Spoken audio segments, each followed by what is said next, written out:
बहनों और भाइयों, आज मुजफ्फरनगर, याद करिए ये वही मुजफ्फरनगर है। आज से 10 वर्ष पहले दंगों की आग में झुलस रहा था, लेकिन आज हमारा पश्चिमी उत्तर प्रदेश हो या मुजफ्फरनगर दंगा मुक्त है और धूम धड़ाके के साथ अपनी कावड़ यात्रा के माध्यम से अपनी पहचान वैश्विक मंच पर स्थापित करने का कार्य कर रहा है। और इसीलिए यहां की जो एक नई पहचान मिल रही है, इस पहचान के लिए चाहिए विकास, इस पहचान के लिए चाहिए सुरक्षा, इस पहचान के लिए चाहिए यहां के नौजवानों को कार्य, इस पहचान के लिए चाहिए उत्तर प्रदेश के नौजवानों को सरकारी नौकरी।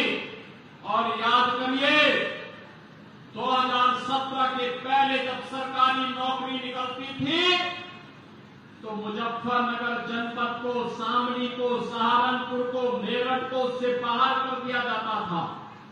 लेकिन आज मैं कह सकता हूं कि कोई भी नौकरी निकलती है तो बहनों और भाइयों, मुजफ्फरनगर का नौजवान भी, यहां की बेटी भी, यहां का नौजवान भी, मेरठ का नौजवान भी, शामली और सहारनपुर और बिजनौर का नौजवान भी उस सरकारी नौकरी में नौकरी प्राप्त करके प्रदेश के विकास में अपना योगदान देता है।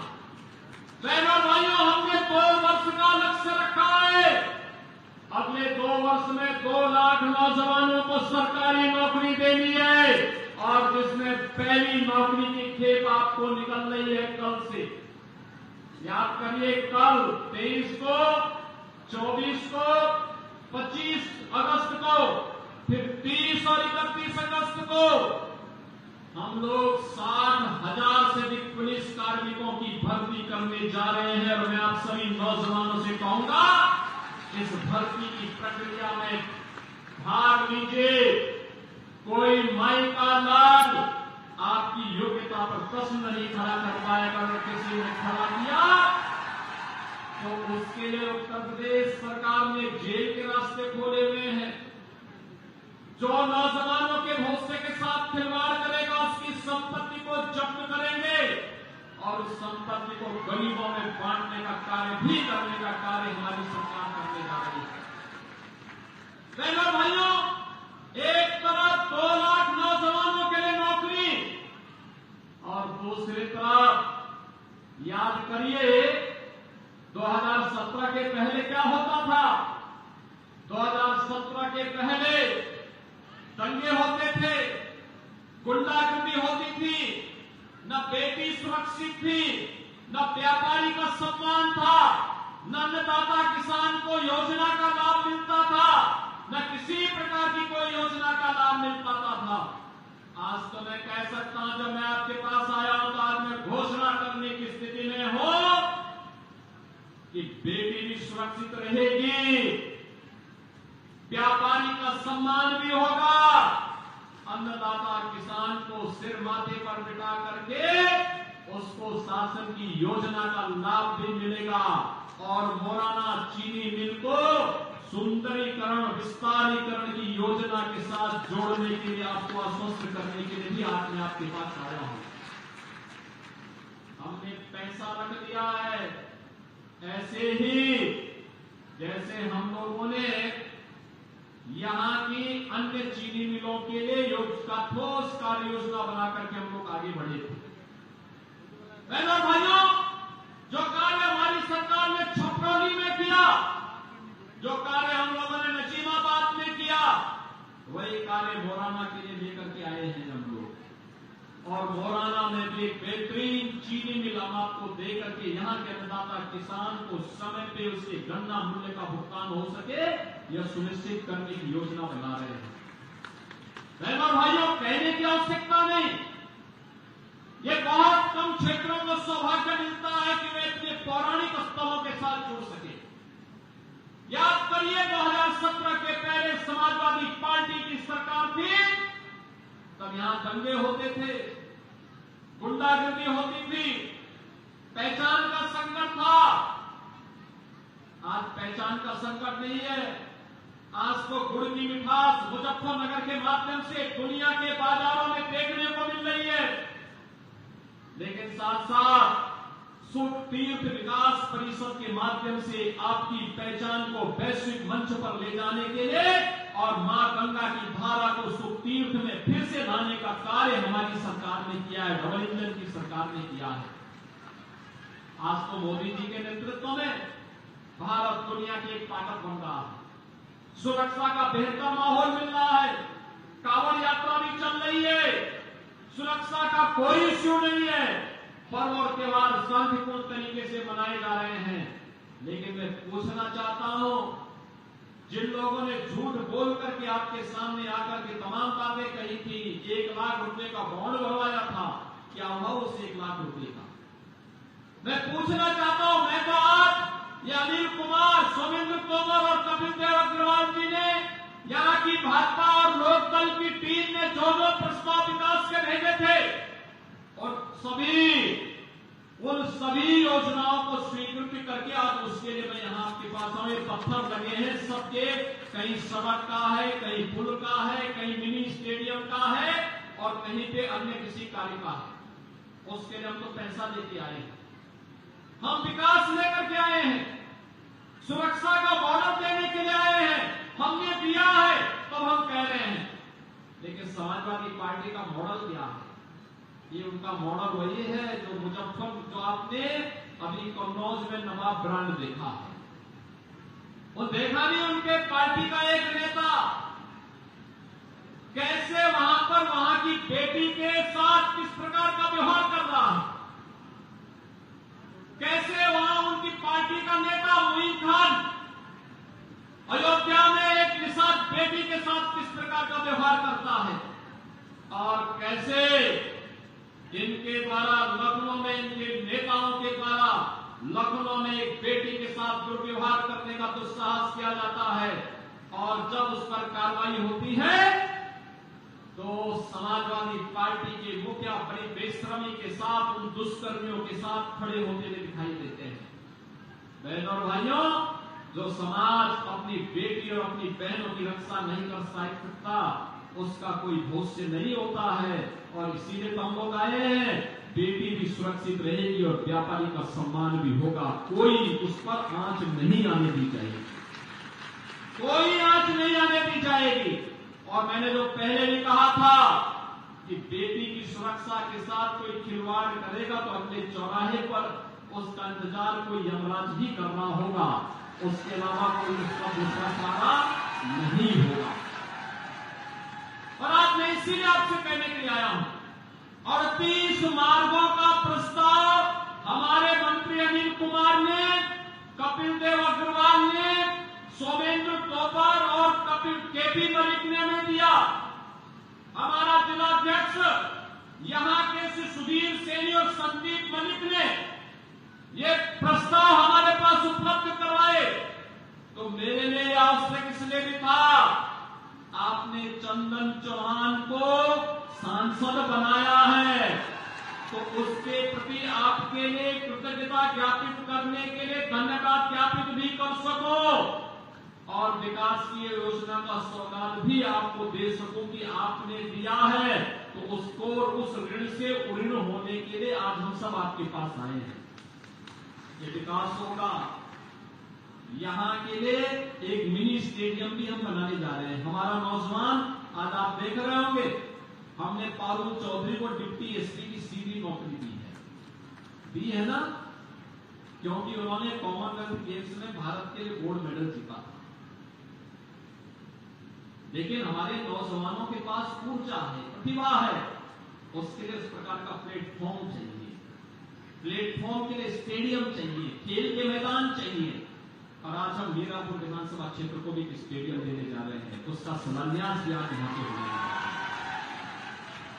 यहाँ की सड़कों के प्रस्ताव स्वीकृत कर दिए हैं, यहाँ पे अन्य विकास की जितनी भी योजनाएं थी उन सभी योजनाओं को हमने आगे बढ़ाने का काम किया है। और यही नहीं, अब तो बहनों और भाइयों, आपके यही बगल में, पड़ोस में, मेरठ में ही हम प्रदेश का पहला sports university, major Dhyan Chand sports university का निर्माण भी कर रहे हैं। याद करिए जब मेजर ध्यानचंद स्पोर्ट्स यूनिवर्सिटी बनेगी तब मेरठ का, मुजफ्फरनगर का, शामली का, सहारनपुर का, बिजनौर का नौजवान भी ओलंपिक में और कॉमनवेल्थ और एशियाड में गोल्ड मेडल और सिल्वर मेडल लेकर के आएगा। भारत के नाम को गौरव के साथ आगे बढ़ाने का काम करेगा। हमने अब तक 500 खिलाड़ियों को सरकारी नौकरी दी है और मैं फिर कहूंगा जो भी नौजवान प्रधानमंत्री मोदी जी के विजन के अनुरूप खेलो इंडिया खेलों के कार्यक्रम के माध्यम से आगे बढ़ेगा, देश की टीम का हिस्सा बनेगा, देश के लिए मेडल जीतेगा, मेडल जीतने पर उत्तर प्रदेश सरकार की सरकारी नौकरी उसका इंतजार कर रही होगी और वह उसके बाद आराम से अपने जीवन को आगे बढ़ा करके आने वाली पीढ़ी को भी खेलो इंडिया खेलों के माध्यम से जोड़ने का काम करेगा। आज हम इन कार्यक्रमों को तेजी के साथ आगे बढ़ाने का कार्य कर रहे हैं। आज यहां पर तमाम उन योजनाओं की भी सौगात हम देने के लिए आए हैं जिन योजनाओं के लिए वर्षों से आपकी तमन्ना थी। मां मीरापुर के काशिमपुर खोला में हम लोगों ने धनराशि दे दी है आपको मिनी स्टेडियम के लिए, आज उसका भी यहाँ पे शिलान्यास हो रहा है और मैंने मौलाना शुगर मिल के विस्तारीकरण के लिए भी आपको बता दिया है कि यहाँ पर हम उसके लिए भी धनराशि उपलब्ध करवाने जा रहे हैं। इसके अलावा यहाँ पर पर्यटन की जो ढेर सारी संभावनाएं थी, पर्यटन की दृष्टि यहाँ पर सुख तीर्थ के विकास के लिए गंगा जी की अविरल धारा को जानसठ तहसील में सुख तीर्थ घाट तक ले जाने के लिए प्रदेश सरकार ने जहां कार्यक्रम किया है, वहीं स्वामी कल्याण देव जी महाराज के उस शिक्षा के उस बृहद अभियान को जिन्होंने मुजफ्फरनगर की धरती से देश के अंदर फैलाने का काम किया था, इस अभियान के साथ सरकार आपको जोड़ने के लिए आज यहां पर आई है।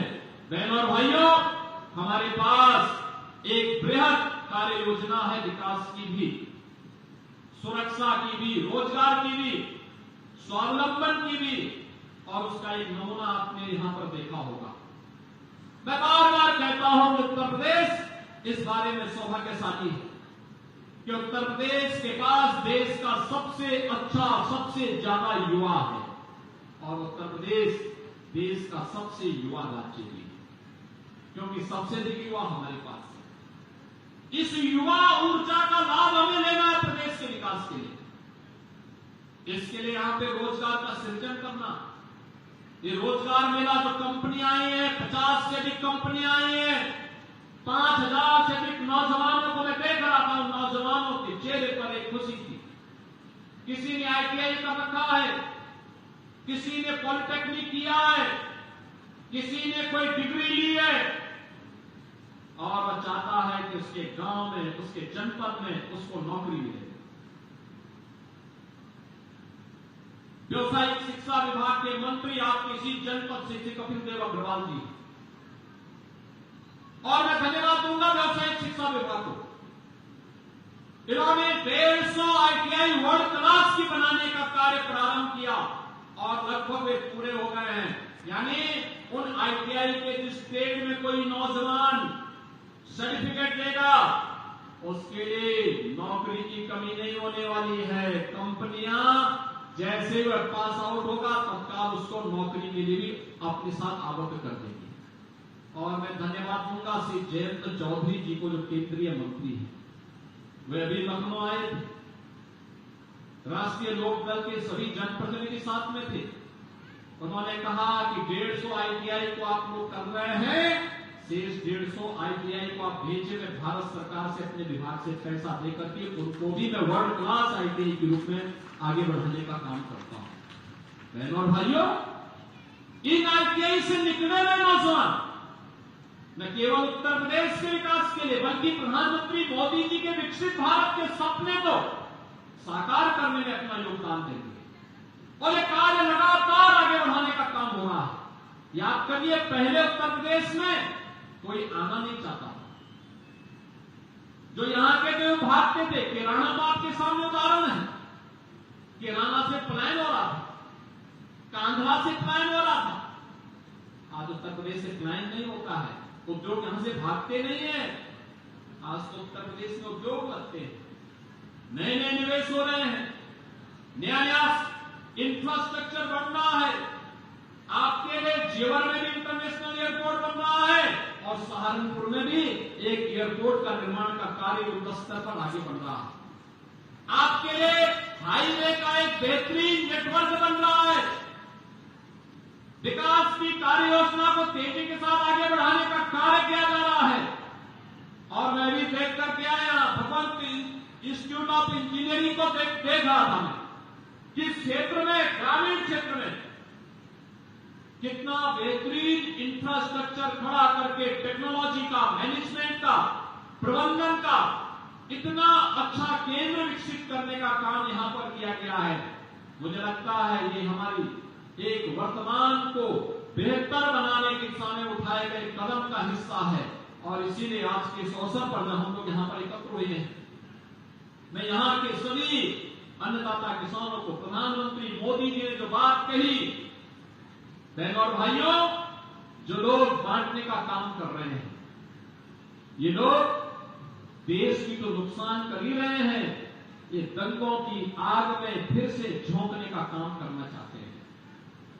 हम लोगों का संकल्प होना चाहिए, हम फिर से दंगों की आंच को अपने आसपास न पकड़ने दें, किसी भी दंगाई को सिर उठाने को अवसर न दें, किसी को अराजकता फैलाने की छूट न दें, बेटी और व्यापारी की सुरक्षा में सेंध लगाने की छूट न दें, अन्नदाता किसान को कमजोर करने की साजिश का हिस्सा जो लोग भी उसका हिस्सा बनना चाहते हैं, हम लोगों का उसके साथ कोई संबंध नहीं होना चाहिए। मोदी जी ने कहा देश के अंदर 4 ही जातियां हैं, वह है गरीब की, युवा है, अन्नदाता किसान है और महिला है। इन चारों का सशक्तिकरण हो जाए तो भारत को दुनिया की सबसे बड़ी ताकत बनने में कोई ताकत रोक नहीं सकती है।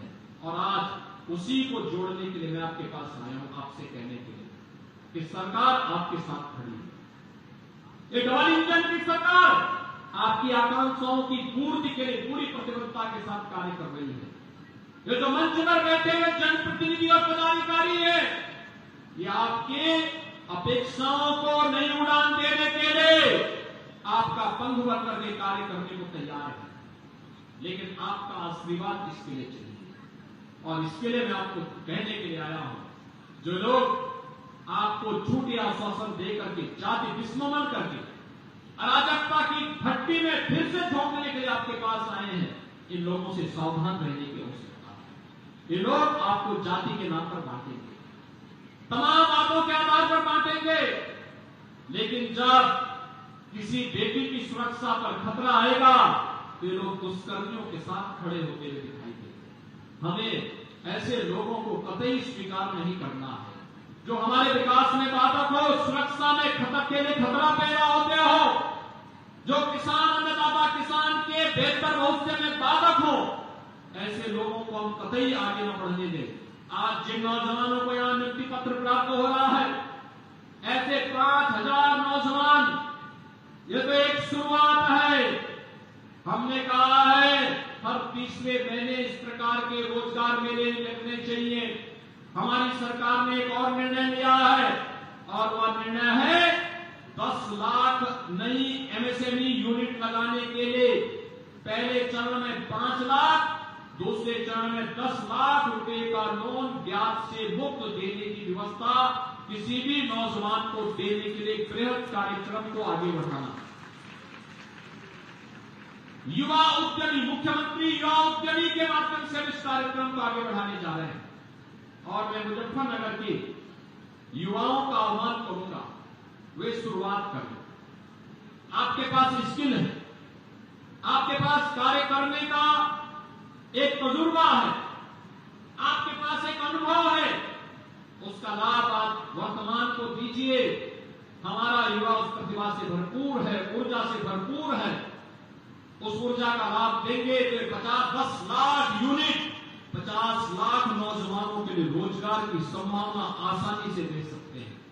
50 लाख नौजवानों के लिए आप देश के नौजवानों को अपने यहाँ नौकरी देने की सामर्थ्य विकसित कर सकते हैं और उत्तर प्रदेश को इस दिशा में आगे बढ़ना होगा। आज आपकी कनेक्टिविटी दिल्ली से सहारनपुर के लिए, दिल्ली से मुजफ्फरनगर शामली के लिए, यहां से गंगा एक्सप्रेसवे के माध्यम से, मेरठ से गंगा एक्सप्रेसवे के माध्यम से कानपुर और प्रयागराज को जोड़ने के लिए, लखनऊ को जोड़ने के लिए और बेहतरीन कनेक्टिविटी के लिए जो कार्य किए जा रहे हैं, ये सब आपके सामने है। इन योजनाओं का लाभ आपको प्राप्त हो, इस विश्वास के साथ आज मैं आपके बीच स्वयं आया हूं, आपका आह्वान करने के लिए, बहुत से इन चिंताओं से आपको आगाह करने के लिए, आपको इस बात के लिए आश्वस्त करने के लिए कि आप विकास और सुरक्षा के इस बेहतरीन मॉडल को आगे बढ़ाने के लिए अपना आशीर्वाद दीजिए। हमारी ये टीम आपके साथ कदम से कदम मिलाकर के चलने को तैयार है। मैं आज की सभी योजनाओं के लिए, जो विकास की भी है, सड़क की भी है, पुल और पुलिया की भी है, स्टेडियम की भी है, चीनी मिलों के पुनरुद्धार की भी है, यहां के युवाओं के रोजगार से भी जुड़े हुए हैं, यहां के विकास की योजनाओं को आगे बढ़ाने के लिए भी है, अन्नदाता किसानों से भी जुड़ी हुई है, महिलाओं के सशक्तिकरण से भी जुड़ी हुई है। इन सभी योजनाओं के लिए यहां के सांसद श्री चंदन चौहान जी को, जो मंत्रीगण है जिन्होंने प्रयास किया है, श्री अनिल कुमार जी, कपिल देव अग्रवाल जी, श्री सोमेंद्र तोमर जी, केपी मलिक जी, जितने भी हमारे यहां स्थानीय विधायकगण हैं, पूर्व विधायक हैं, पदाधिकारी हैं, इन सबको हृदय से धन्यवाद देता हूं इस पहल के लिए।